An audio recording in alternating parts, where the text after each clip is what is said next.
चला काय नुसता राडा झालाय बघा. आज सगळी पातेली घासून ठेवल्यात हो का, इकडे सगळे भांडे घासून ठेवल्यात आणि कशात काय आहे पाहूया आता. तर छानपैकी आपल्याला आज शनिवार स्पेशल मस्त अशी वल्या वाटाण्याची आमटी करायची.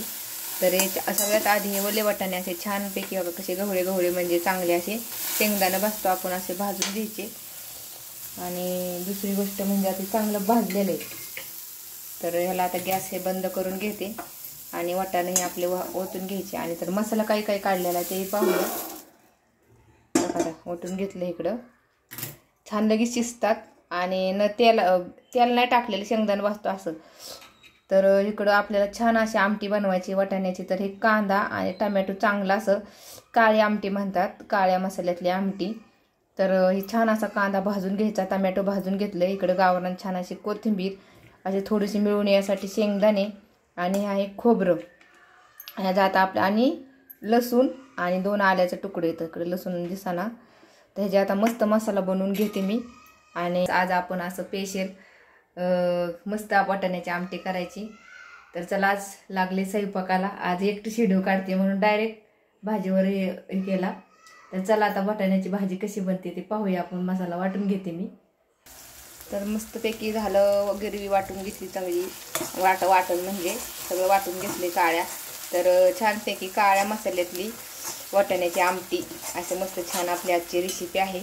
तर ह्याला तेल सुटस्तोपर्यंत चांगला असं सगळं. आणि हा आहे आपला घरचा आपला काळा मसाला म्हणजे घरी कुटलेला गरम मसाला म्हणतात, म्हणजे काळा मसाला म्हणतात. आणि हे सगळं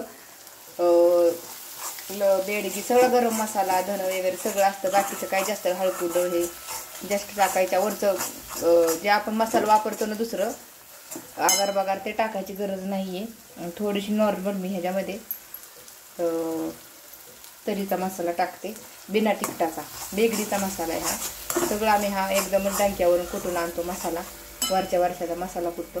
आता आपण ह्याच्यामध्ये चवीनुसार मीठ टाकूया आणि भाजलेलं वाटाणे हे छान ह्या मसाल्यासोबत परतून घेऊया. आणि मस्तपैकी भाकरीसोबत भातासोबत अशी झटकेपट वाटाण्याची आमटी 10 मिनिटात शिजन बघा. आता वाटाणे भाजून घेतल्यामुळं चवीनुसार हे बघा मीठ टाकलेलं आहे. मीठ चांगलं व्यवस्थित भाजीला परतून घेते. तसंही वरून टाकलं तरी बी चालते, कारण पाण्यामध्ये तो इरगुळून जाते मी. पण असं मसाल्यासोबत जास्त भाजून घेतलं तर भाजी छान होती. तर छान कसं बघा आता पाणी सुटलेलं, तेल सुटलेलं आहे भाजीला. तर आता हे पाणी आपण वाटणाचं सगळं टाकून शिजायपुरतं ह्याला आता आपण पाणी टाकून घेऊया. तर झटपट बघा असं झालं, मस्त पाणी टाकून शिजायपुरतं भातासोबत अशी मस्त काळ्या मसाल्यातली ओल्या वाटाण्याची आमटी. आमटीमध्ये थोडीशी जास्त पातळ बी नाही, शिजून थोडंसं अजून हे आटल. आणि कशी तरी आली छान बघा आपल्या घरच्या काळ्या मसाल्याची. हे झटकेपट झाले आपली अशी ओल्या वाटाण्याची आमटी.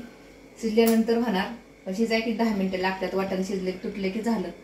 तर जास्त हिडू मोठा होतो, त्यामुळे काय जास्त मी पूर्ण शिजतपर्यंत काय हे थांबत नाहीये, म्हणजे घेत नाही रेसिपी. तर चला अशी झटकेपट केली आमटी. कशी वाटली नक्की सांगा. कांदा चांगला भाजल्यामुळे तरी बी बघा, जेवढा कांदा काळा करेल तेवढी तरी काळी येते. तर या सगळ्यांनी जेवण करायला. Okay bye, see you.